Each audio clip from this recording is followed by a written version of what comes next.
I thought I would just add to my other couple of videos I've made about fake NASA, because people who understand what's going on, who have researched or woken up, see something different. Those that sleep and don't realise what we're in or what there's been lied about attack me, call me an idiot, call me all these things, when they don't have any idea the realm, the flat earth realm we're living in. Anyway, if you understood all that, you then understand why space is fake. But this video, fake NASA, fake space, fake vacuum of space, there's absolutely no way any of it is the truth. For some reason, we've all listened to it. It's taking away much more of the truth. Again, I would just like to stress, as I've stressed my last couple of videos, all this is done for a reason. It's to make you believe reality is something different. And what that does is, it takes your freedom away.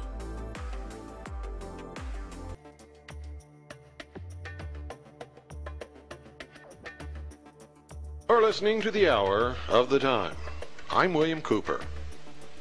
In 1/6 gravity, everything would weigh 1/6, or 16.7% of its earth weight.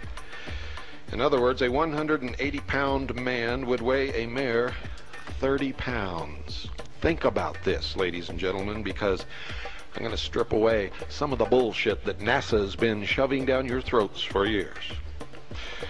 Writers were speculating on the athletic abilities of men on the moon a long time before the space program and Apollo. They based their calculations on 1/6 gravity, because that's what the scientists told us the gravity on the moon would be. It feels really strange making this, because water is not a vacuum. Now, a little bit later on in this video, you're going to see them supposedly in space, and all that they represent is what's happening in water.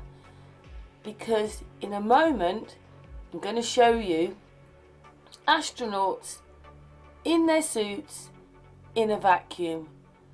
There is no bouncing. For the astronauts, now the moment of truth.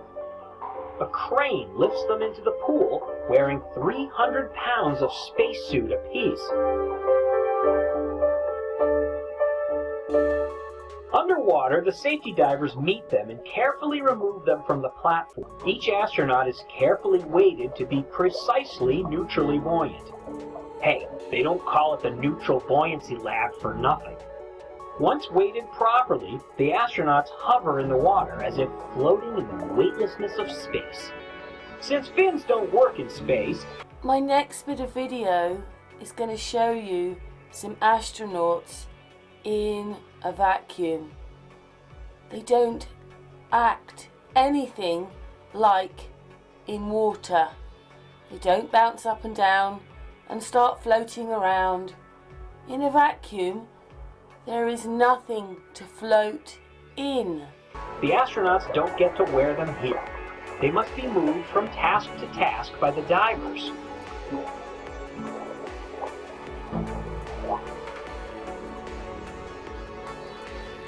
Each astronaut has 4 divers assigned to him or her. 2 are safety divers. Another has a camera with a cable going to the control room. And there are more cameras mounted all over the inside of the pool, too. In the test director room overlooking the pool, 21 monitors keep the staff informed of everything that happens below. They oversee the safety of the operation. If anything were to go wrong, the divers can get the astronaut to the surface in only seconds. In the test conductor room, another team is conducting the training run. The test conductor and team speak directly to the astronauts through the communications gear in their helmets, but powerful underwater speakers allow the divers to hear everything that's being said, even if they can't talk back. Go ahead and swim EV1 over to C1 to check out EV2 safety of bar addressing. The point of all this effort is to provide a learning environment for astronauts where they can practice tasks over and over in simulated zero gravity before they're required to do it by themselves in space. Tasks that are easy on land become much harder in zero gravity, and harder still while wearing a spacesuit that has to be able to protect an astronaut from the vacuum of space.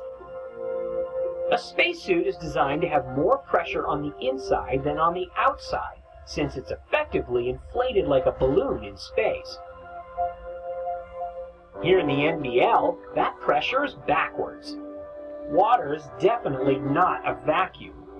In order to keep the water pressure from squishing the astronauts as they go deeper, the suits are inflated to a pressure just a few psi higher than the surrounding water. When an astronaut goes deeper into the pool, the water pressure pushes in on the suit and tries to compress it, so the suit is given more internal pressure to keep it inflated correctly. As the astronaut ascends towards the surface, the air inside the suit expands and tries to overinflate the suit, so some of the air is released. In this way, the suit always stays inflated just as it would be in space. As the astronaut ascends Just telling you, bunch of lies, all of it. Because you're going to see an astronaut in a vacuum. None of this has to happen. And there's no bouncing. There's no weightlessness. There's no weightlessness. Look. There's no weightlessness. There's no bouncing. He's in the same condition as they've told us you'd be on the moon. Why isn't he floating? Why aren't things swimming around, moving? Just like the footage they show you from the ISS. He's not bouncing, is he? Here's some more astronauts put into a vacuum.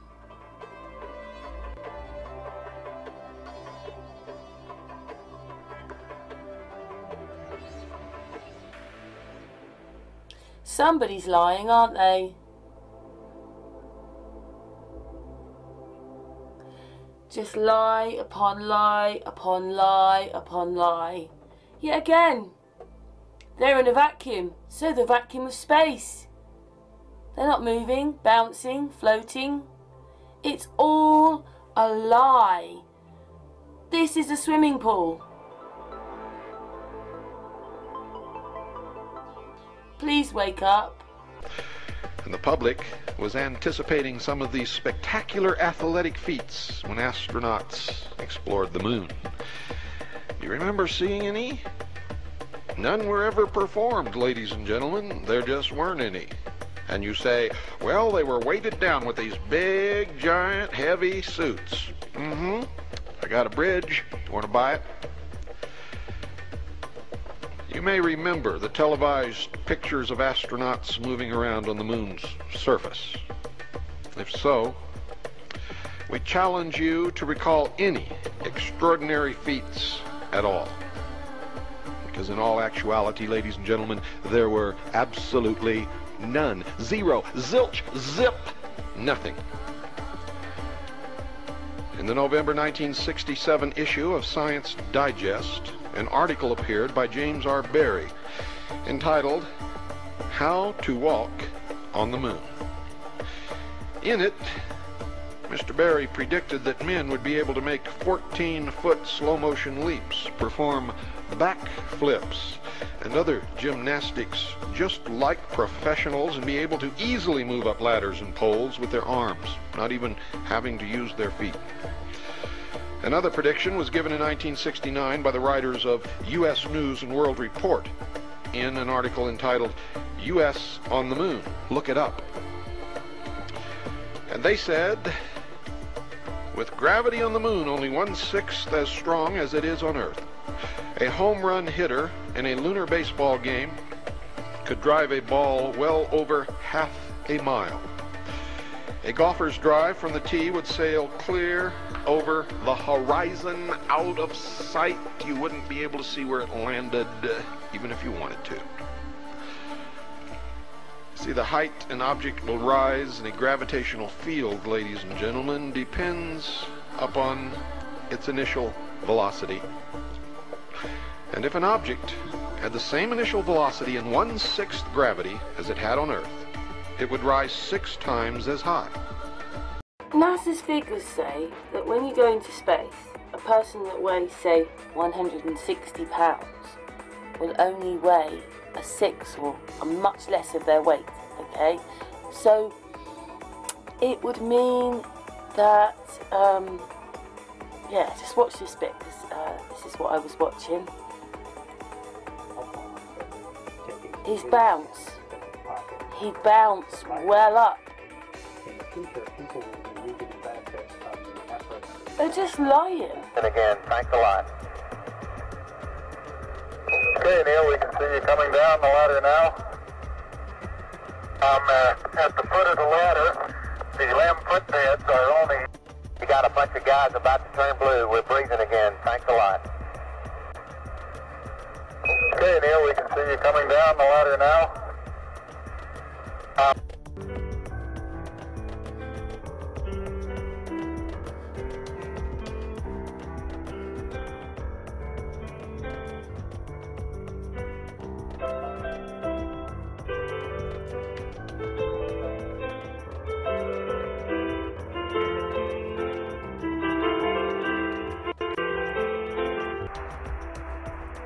Contact light.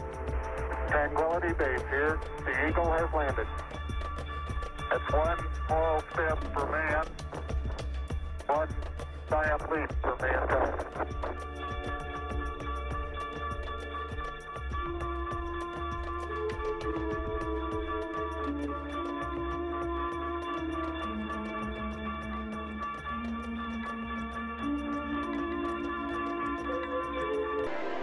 With gravity on the moon only 1/6 as strong as it is on Earth, a home run hitter in a lunar baseball game could drive a ball well over half a mile.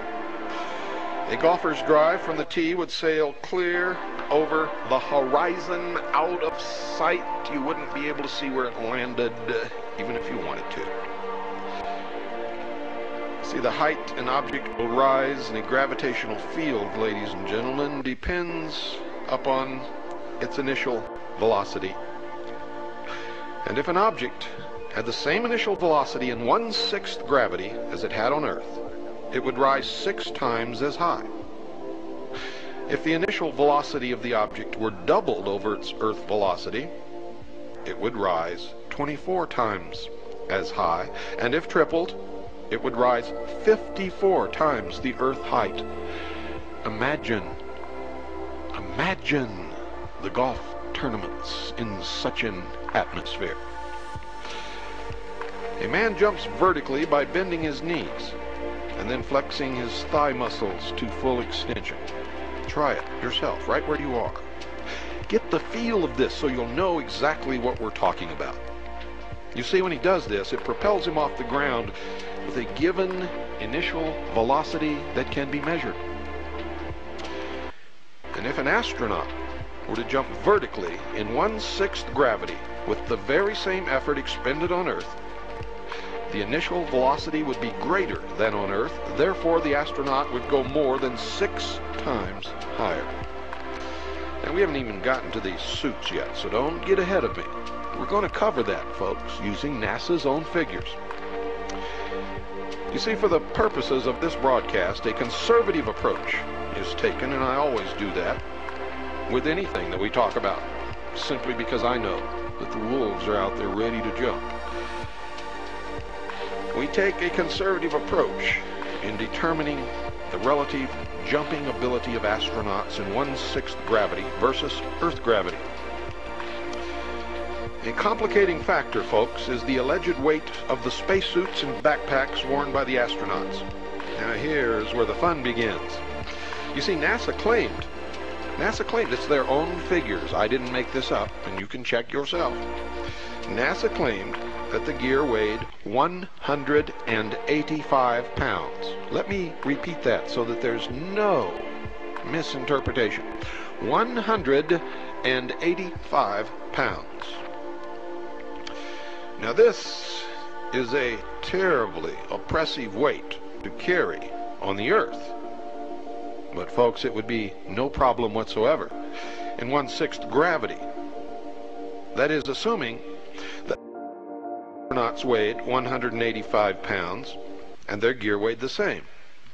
And these are the NASA figures, and the astronauts, all of them, weighed pretty close to that figure. The total combined weight, ladies and gentlemen, in 1/6 gravity would be only 62 pounds. Now just ruminate a little bit. If the astronaut weighed 185 pounds, and his entire suit, all of his gear, weighed another 185 pounds, the equivalent combined total weight in 1/6 gravity would be only 62 pounds. I'm here to tell you I could do amazing things if I weighed 62 pounds anywhere at all. But we didn't see any of that, did we? You see, this is still only 1/3 of an astronaut's body Earth weight, without any gear. Are you beginning to understand? Therefore, the astronauts should have been able to jump vertically far higher than they could on Earth without any burden. And you remember when they were tooling around in that little car and they were spinning their wheels and the dirt was flying up, making a rooster tail? Well, folks, that dirt didn't fly up very high and it didn't stay up in the air. It came down really quick. And according to statistics, dust in a 1/6 gravity atmosphere, in fact, an atmosphere only 2% as dense as Earth's atmosphere, that dust should still be floating around somewhere, shouldn't it? But it didn't. How are we going to explain this? How does NASA explain it? Very simply, folks, they don't. They can't. They never could, and they never will. Quite a number of professional athletes, ladies and gentlemen, can jump over 3 feet off the ground when they are stretched out, such as in a basketball layup. These athletes are the exception. But an average man in good condition can easily manage 18 inches in a standing vertical jump. Try it in your living room. Try it right now. If you can't reach 18 inches, there's something really seriously wrong. Like you might be permanently injured and trying to jump from a wheelchair. It can be assumed that the astronauts, ladies and gentlemen, were capable of attaining this on Earth with a moderate effort, especially considering the rigorous training and the physical condition which they were expected to maintain. And in fact, if they did not maintain that certain specific physical conditioning, they would not have been allowed to make their flight. Are you following? Clear, crystal crisp logic that only hour of the time. And finally, folks, since John Young's vertical jumping during the Apollo 16 mission has been observed on film many times by all of you and by me, the question of spacesuit mobility and height attained can be discussed because we've all seen it. You can go down and rent videos from your local video rental store right now and watch it again. You can order videos from NASA. You can do all of these things. You see, a standing vertical jump of at least 18 inches on Earth can be accomplished by exerting an upward force of around 500 pounds by a 185-pound person.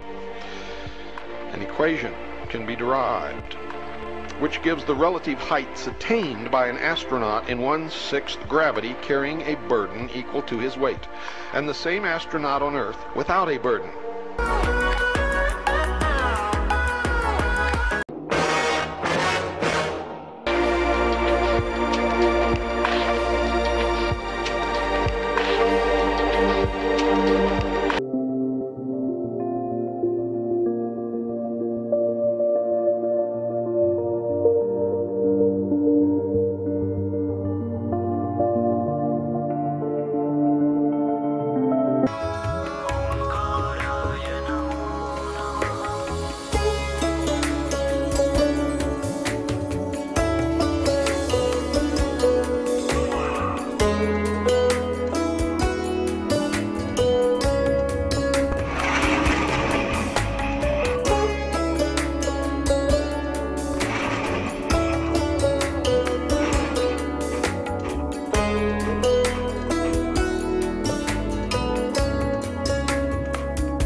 testing started just normally, like they all do. And Jim was at a vacuum in the spacesuit.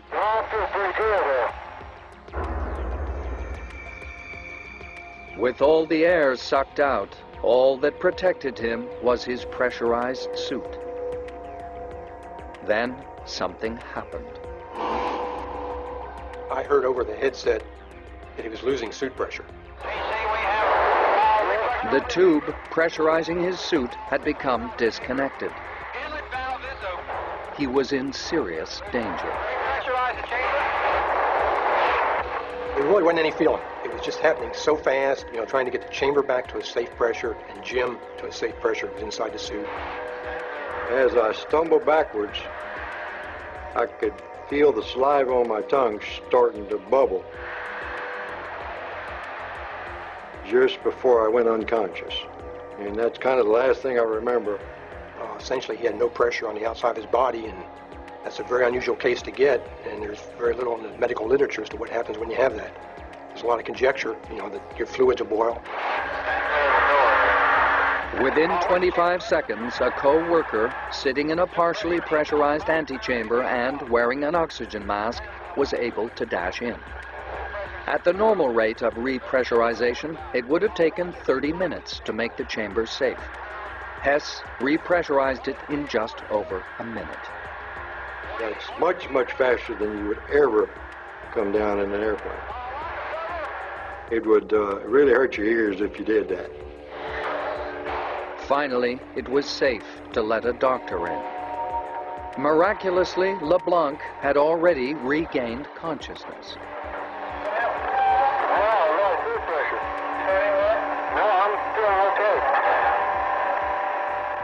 When I stood up in the chamber, I felt fine. My ears ached a little bit from the course of rapid repressurization, and that's basically the only effect I had. You know, it was one of the few instances where anybody was ever exposed to that low of a pressure and lived to tell about it with no obvious damage. Such an accident in space would have been fatal. But thanks to testing like this, no astronaut has ever had to face a similar situation. Imagine that this with a little bit of air left inside of it, contained, is an astronaut in his spacesuit. Now, simulate space for this astronaut. Now, you'll notice that the astronaut starts to inflate, right? And that's because he is in a vacuum. Much like this balloon that you're watching is in a vacuum. Now, I've seen lots of videos where they have a balloon in a vacuum, and many of them actually pop. And I was surprised to see that NASA has something called the beam. It's I think it stands for Bigelow Expandable. What was it? Bigelow Expandable Activity Module. Basically, this thing right here was added supposedly to the International Space Station, and what it is a balloon. They've just stuck a balloon to the side of the International Space Station. Now, I'm thinking with the quote-unquote infinite vacuum of space. Now, people talk about the vacuum of space, and those who are pro spinning ball Earth, they tend to downplay the vacuum of space. I mean, when you bring it up, like, they tend to say, oh, well, there's really not that much difference between the vacuum of space and blah, blah, blah, and it's really not that bad, and this... No. I'm talking about the nearly infinite and inconceivably large vacuum that exists in space.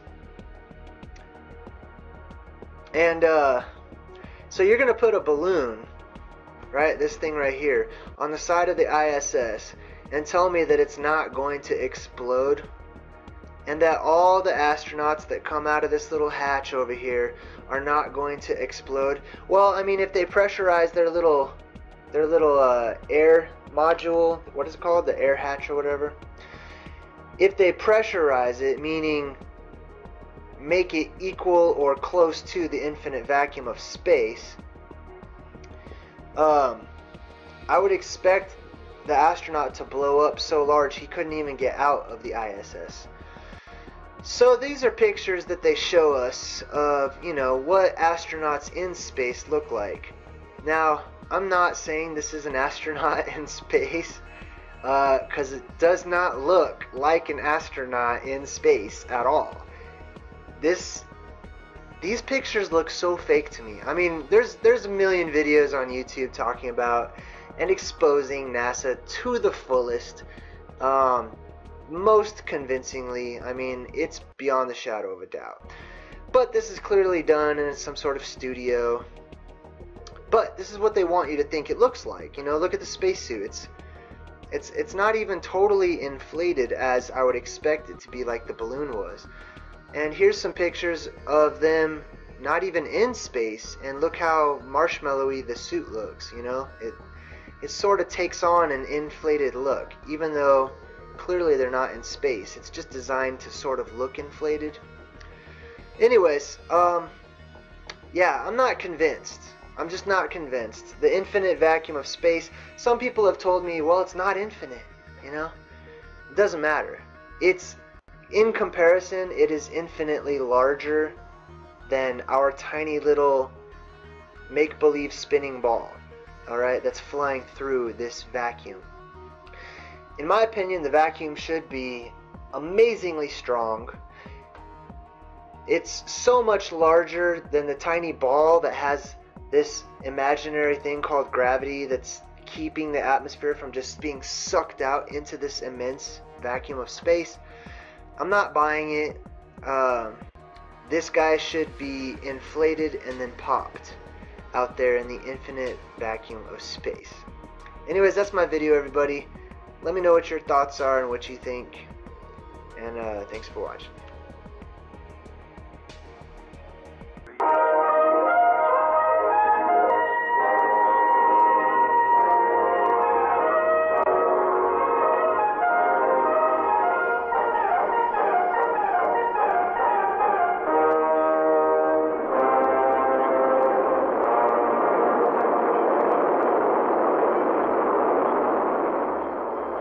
This is the greatest force ever applied to move a vehicle. This is the cluster of rocket engines boosting the Saturn vehicle free of gravity, straight up. Saturn is the largest rocket ever produced by the United States. Not a military rocket, Saturn was designed solely as a space vehicle. It can carry multi-ton payloads into Earth orbit or to the moon. And the scientific space exploration by Saturn rockets will lead eventually to placing a man on the moon and returning him safely to Earth. But all the missions planned for Saturn hinge on one essential element of space rocketry. If we fill a sphere with highly pressurized gases, there can be no action and reaction. The pressures are equal in all directions, and the gas remains motionless. But if a hole is cut in the sphere, the pressurized gas rushes to escape. Thus we have an imbalance of pressure in the sphere in these two directions.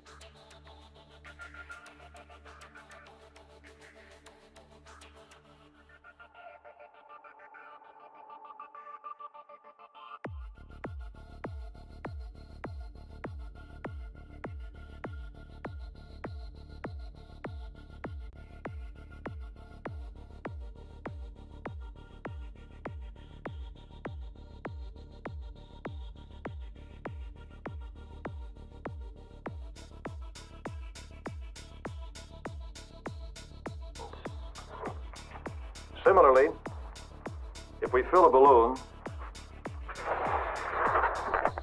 with compressed air, there is a greater pressure within the balloon than outside. When we release the air within the balloon, the column of air escaping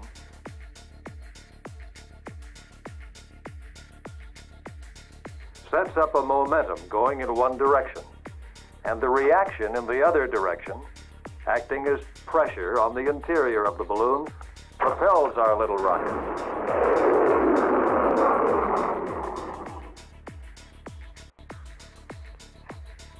If we look at a representation of a rocket engine's thrust chamber, we see the same principle applied.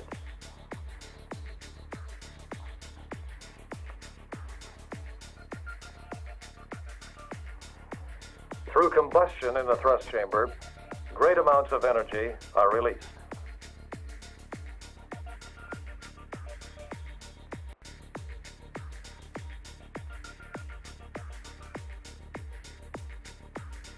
Hot, expanding gas escapes through the nozzle throat. Because of the design of the nozzle, the mass of escaping gas molecules is accelerated rapidly. This kinetic energy, bursting from the nozzle exit at supersonic speed, generates an enormous force. Mass and acceleration of the gas flow is computed a basic measurement of rocket power, thrust.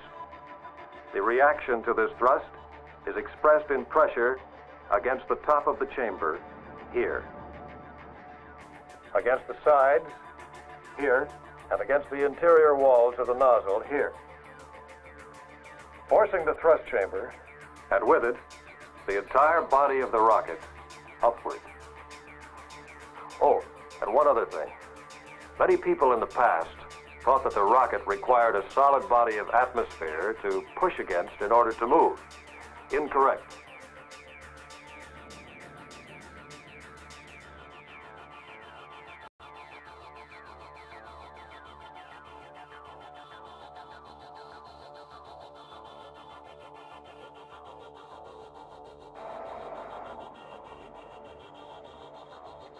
Okay, so here we're going to do a little bit of science to prove once and for all if, in fact, rockets move by pushing off atmosphere behind them, or pushing off of anything behind them, or if they move through Newton's third law, which states everything has an equal and opposite reaction, or every action has an equal and opposite reaction. And by just the process of expelling something out of the back, you gain forward momentum.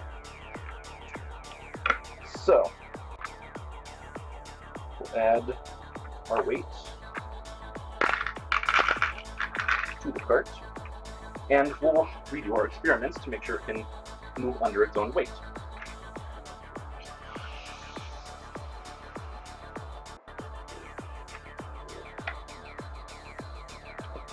Test 1. Movement was observed. It would also behoove us to observe the fact that with added weight, it did move significantly slower than it without weight, which we can test again by removing the pendus. Let's verify that it is 29 grams lighter. 107. So that corroborates with our 104 gram cart and the 103 gram balloon, making 107. So, without weight,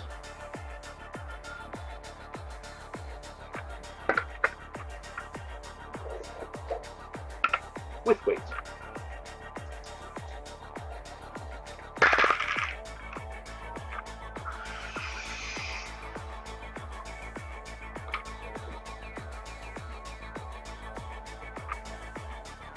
Significantly slower. In fact, it couldn't even propel itself off of our testing surface.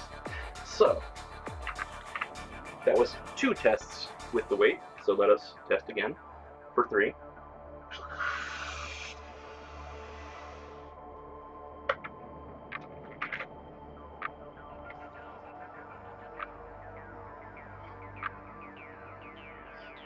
Four.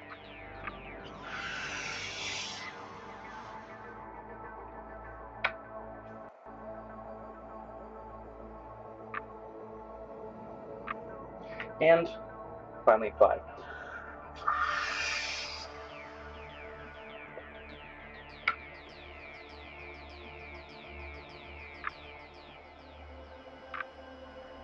So, we know for a fact that it can move itself forward by using just the force of this balloon. So, what happens when we introduce our vacuum to the back of it? So, test number 1. Ooh.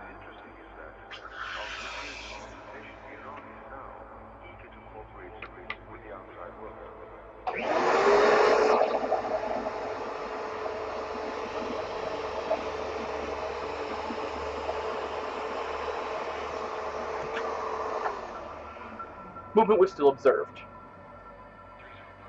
Test number 2.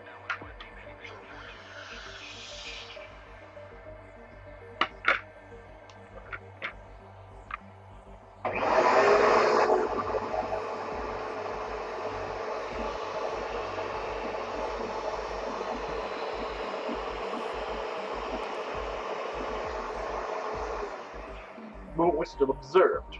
I did notice it was a little bit slower than without the vacuum. Test number 3.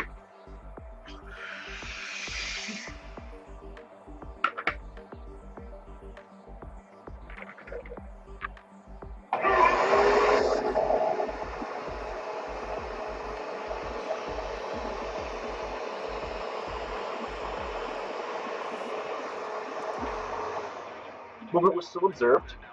Seemed to be about the same distance as without the vacuum. 4.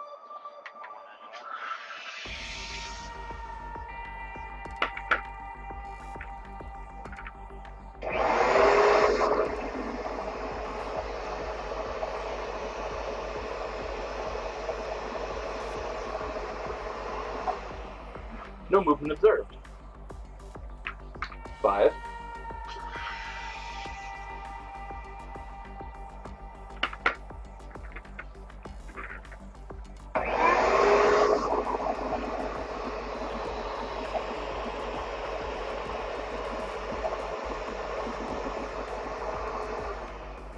Movement observed.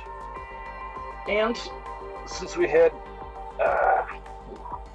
one test that did not move, let's do a few more, just to make sure that we are getting accurate data and to see if it happens any more times. So let's do an extra 3. Test 6.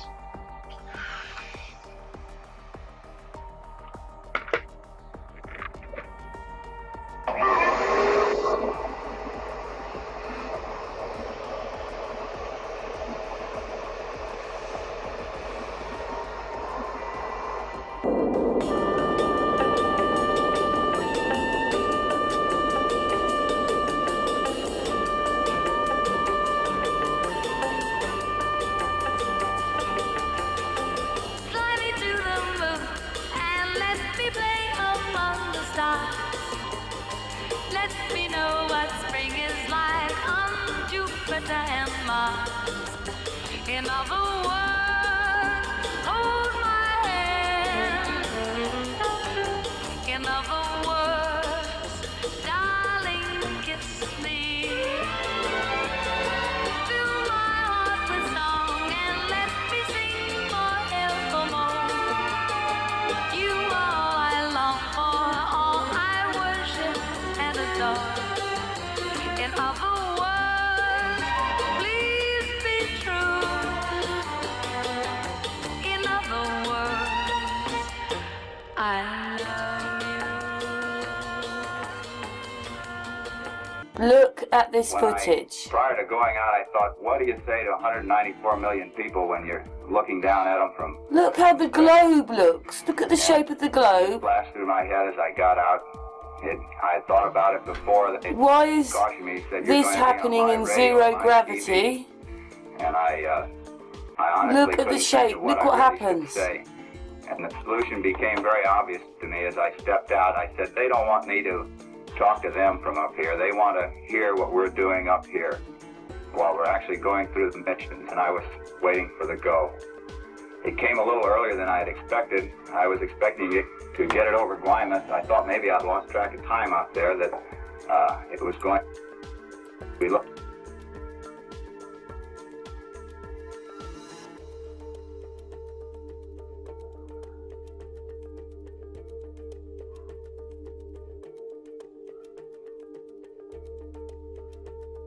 Look. Do you see that?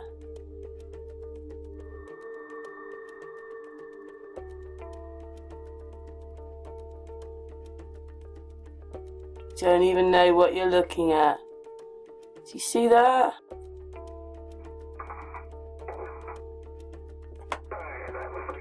Don't you think it's amazing that that arm thing that he's attaching moves so easily when he's touching it, but the vacuum of space doesn't do anything, travelling 17,000 miles an hour?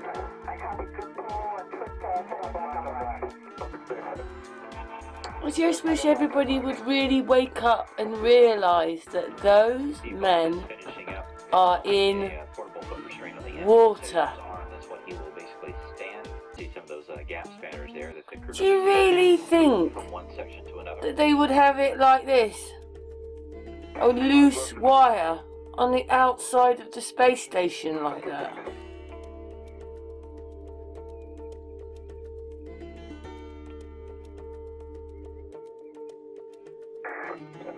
Discovery, you found a big one. Good news and kudos to both crews. The new RBCM is powered and healthy, and we see good power draw on the J612 cable. Good to hear it, Dan. Discovery copies, great news.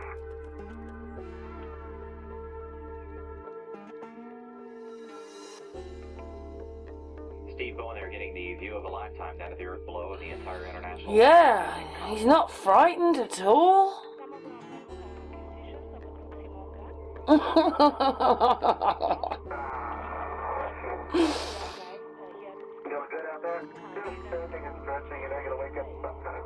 No, he's trying to balance in the water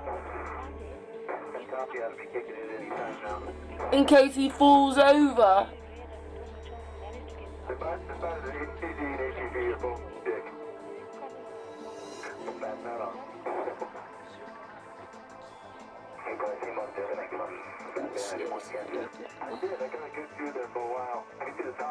What's all this on the outside of the space station? Bowen in this view is Shuttle Discovery, which you can obviously see there. The nose of the orbiter down below him is the Japanese HTV. Look, it's in water. This Columbus laboratory there toward the right-hand side.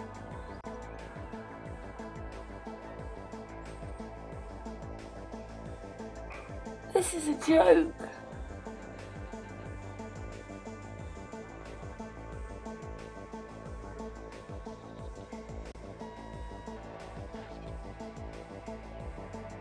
Oh, that was a near pause then.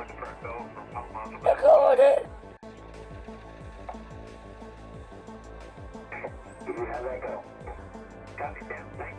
Wouldn't this be more aerodynamic?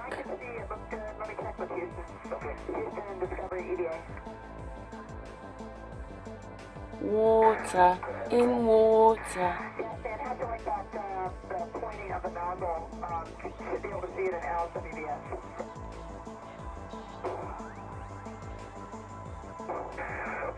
Looks great. We're wondering if we could get a protest just to make sure it's secure. If you understood what a vacuum was and what would happen if you're in a vacuum, I really don't think that things would be moving like this. Vent tool extension mounted there close to the density laboratory. Translating out near that. If they can move their arms and move around like this, why can't they move their legs? I know why they can't move their legs, because they're in water. But if they can move all this, why are their legs so straight?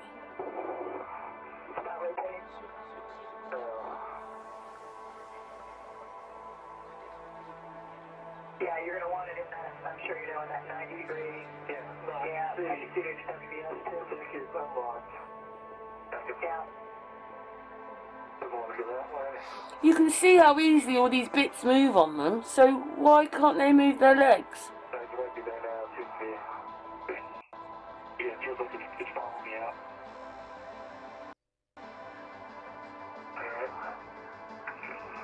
Good job, you guys.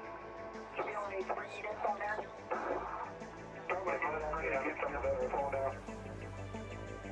Get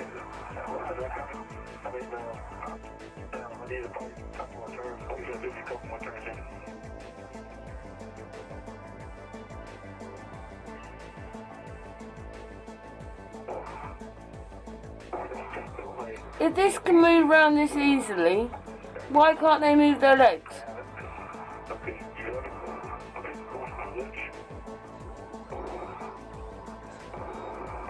Look at all this on the outside. Do you see this? Look, those are the flippers from the scuba divers.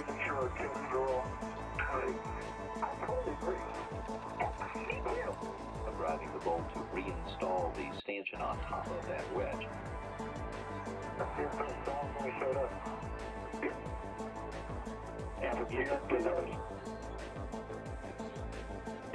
Do you see that?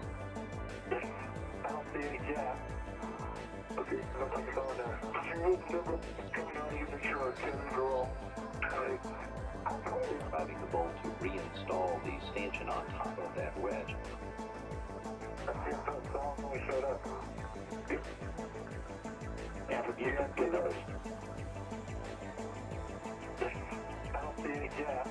Those are the flippers from the scuba divers. What's this?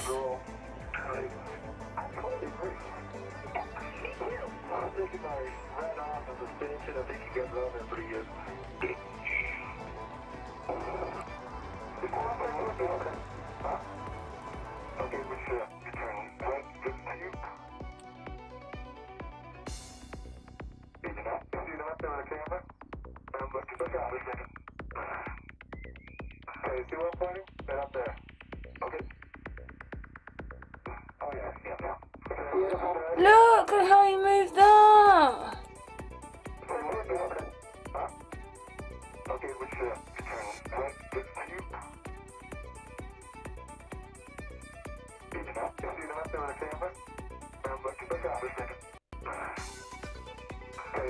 He's having such a problem there, that guy.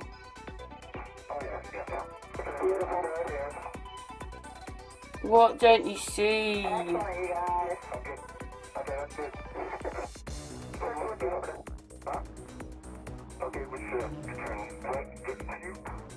See it for what it is.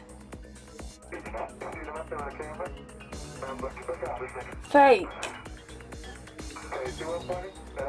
In a swimming pool.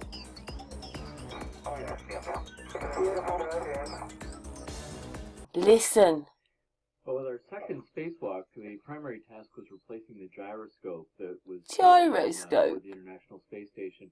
There's a lot of choreography involved in this. We started out went up to remove the gyroscopes over top of the prove the Earth's flat. So what's the space station doing with a gyroscope then? They don't need one. They're supposed to be in orbit, remember? Travelling 17 times round the world every day. Gyroscope! To the space station itself, and you can see us moving over the failed gyroscope, getting ready to stick it on the mutt ball stack mutt. Once we got that in place, we had a chance to translate back down to the airlock. I climbed into the arm, and Scorch drove me down to the payload bay, but Rick actually translated down to the payload bay on the lab itself. Pretty spectacular view, as you can imagine, sitting on the end of the arm, looking out at the Earth going by beneath you at 25 times the speed of sound. But back to work once you get back in the payload bay, and here I am grabbing onto the CMG. Rick undid the bolt, and we're lifting this 1,200-pound structure away. It was a combination of the gyroscope and the mounting brackets that it was on as well. We had about 2 inches clearance as we were lifting this off the storage platform in the payload bay, and Scorch did an absolutely outstanding job in the arm. And of course, I mentioned this to him, and he said, "What? I'm not driving the arm; it's driving itself." But looking down at the Earth was really incredible. You know, I had a CMG riding on the end of the arm for most of this whole spacewalk. Once we got the CMG out of the bay, Rick came back to join me, and we installed the new CMG with all its support equipment on the external stowage platform number 2, right by the airlock. And then the choreography of this spacewalk was really quite complex. We then had to remove the new gyroscope from all of the support equipment and then take the new gyroscope back up to Z1 at the work site, swap it out with the old failed gyroscope, and of course we did that robotically, Scorch again driving me up to the Z1 work site and bringing the gyroscope back in and getting that installed. Spectacular EVA, it worked out really well. Look at all these wires floating around. How dangerous is that? Look! A number of staff moving antennas as well as moving and replacing. Look! What is all that? At this point, we're trying to figure out how to maybe extend the flight to... I wouldn't want to be in that thing.